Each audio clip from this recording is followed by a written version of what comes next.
बीजापुर की खबर से, जहां जवानों और नक्सलियों के बीच मुठभेड़ हुई है।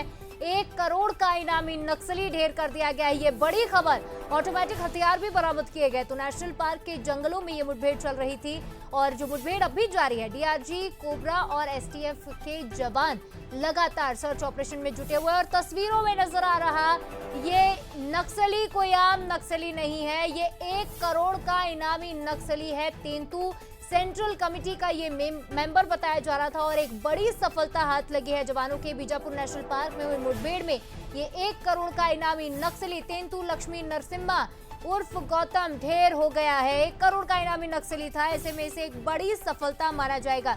तो बीजापुर के नेशनल पार्क इलाके में लगातार मुठभेड़ चल रही थी। सर्चिंग ऑपरेशन पर जवान निकले हुए हैं और ये झड़प नेशनल पार्क के जंगलों में हुई है, जहां एक वरिष्ठ नक्सली कमांडर को मार गिराया गया है। मारा गया नक्सली तेलंगाना स्टेट कमेटी का सदस्य है। इस घटना स्थल से ऑटोमेटिक हथियार भी बरामद किए गए हैं।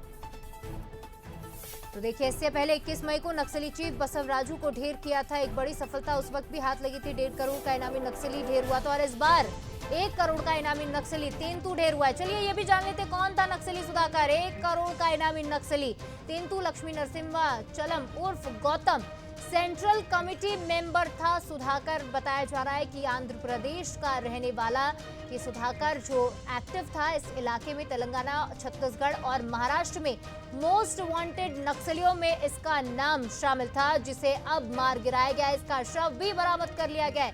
तस्वीरों में नजर आ रहा ये शख्स कोई आम नहीं, एक मोस्ट वांटेड नक्सली है।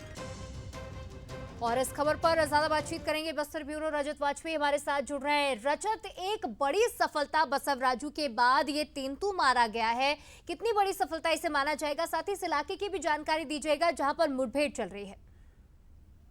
देखिए शिवकलिका जी, सफलता बहुत बड़ी है। सीसी मेंबर है। छत्तीसगढ़ शासन की ओर से 25 लाख रुपए का इनाम था और अगर सारे नक्सल प्रभावित राज्यों की बात करें तो लगभग 1 करोड़ रुपए का इनामी ये नक्सली नरसिम्हाचलम बताया गया है।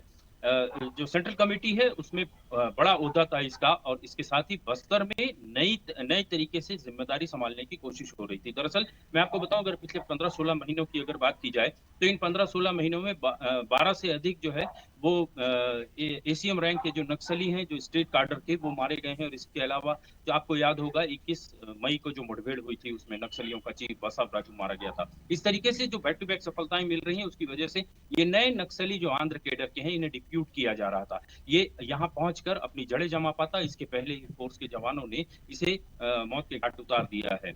सुबह आईटीआर के इलाके में मुठभेड़ हुई थी। इंद्रावती टाइगर रिजर्व का ये एरिया है, काफी सुरक्षित गढ़ माना जाता था नक्सलियों के लिए, लेकिन जिस तरीके का इंटेल था और जिस तरीके से फोर्स ने रिटेलिएट किया नक्सलियों की, एक नक्सली और ये भागने लगे जब नक्सली, तो भागते हुए इसे गोली लगी है और एक ग्रेडेड वेपन इसके पास से बरामद हुआ है। तब से ही इस बात को लेकर के संभावना व्यक्त की जा रही थी कि जो हथियार है उससे अंदाजा लगता है कि नक्सली जो है बड़े कार्डर का रहा होगा और वो भी ऐसे इसकी पहचान जो है नरसिम्हाचलम के रूप में हुई है। और उस पूरे इलाके में एक बार फिर से माओवादी जो है नए सिरे से अपने आतंक पसारने की कोशिश कर रहे थे। उस तरीके की जो कोशिश है उसे विराम लगा है। निश्चित तौर पर ये कहा जाए, कुल मिलाकर छत्तीसगढ़ से नक्सलियों की संख्या तो कम कर ही रहे हैं, नक्सलवाद को खत्म कर ही रहे हैं, लेकिन जो बाहर से नक्सली आ रहे हैं, खासतौर पर बॉर्डर स्टेट